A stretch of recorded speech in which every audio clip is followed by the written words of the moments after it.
registered nurse. I operate the THCF Medical Clinic, and I am a host of a radio show called Marijuana, Compassion, and Common Sense on every Monday at 6 o'clock on radio station KCAA 1050 AM in the Empire. I was going to talk about, I just got to make a couple comments real quick about all this health stuff. You know, when I give seminars about medical marijuana, I always kind of end the seminar by giving people a homework assignment. I tell them, go down to your local hospital, and go into that hospital, and you find a nurse, and you ask that nurse, how many people are in this hospital because of their use of alcohol or tobacco? And the nurse will tell you, oh my gosh, there's so many people here, I can't even tell you how many are here. Then you ask that nurse, how many people are in that hospital because they use marijuana?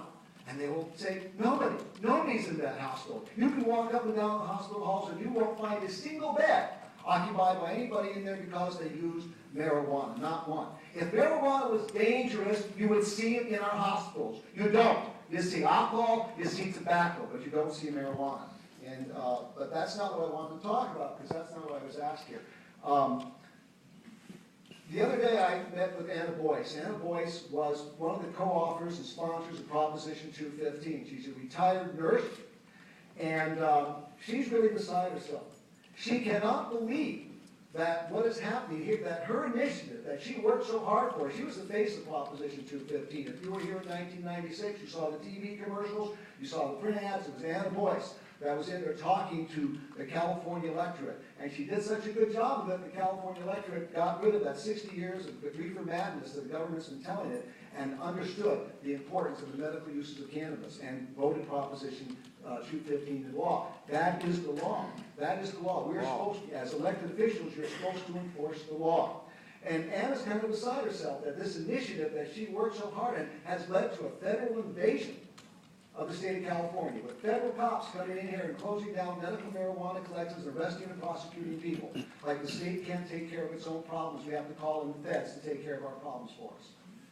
Well, you know, what she was puzzled, what she was so upset about is that when she found Proposition 215 passed, that people would get together. Patients and law enforcement and elected officials will all get together and come up with a reasonable distribution system for that. But that's not what happened. Instead, we've had 15 years of bickering and fights and arrests and prosecution and wasting of taxpayers' money. Why can't people get together and talk? And that's what I'm suggesting to you here today. I was a member of the Palm Springs Medical Marijuana Task Force for over a year. This task force was set up by the city of Palm Springs to develop a medical marijuana ordinance. I worked on that for a year. 2 city council members were on it, Steve Renee and Ginny Folk, the city attorney, the city manager, the chief of police. They all came to the meetings for over a year, and they drafted an ordinance that is working very well in Palm Springs. Mr. Swerdlow, 3 minutes are up, and I have to sum up. Okay, that's what I want you to do. Think about it. Let's talk about it. Let's stop screaming. Let's stop yelling. Why can you not just form a committee of patients and some legal people and sit down and see if you can come up with words that will work? Thank you. Thank you.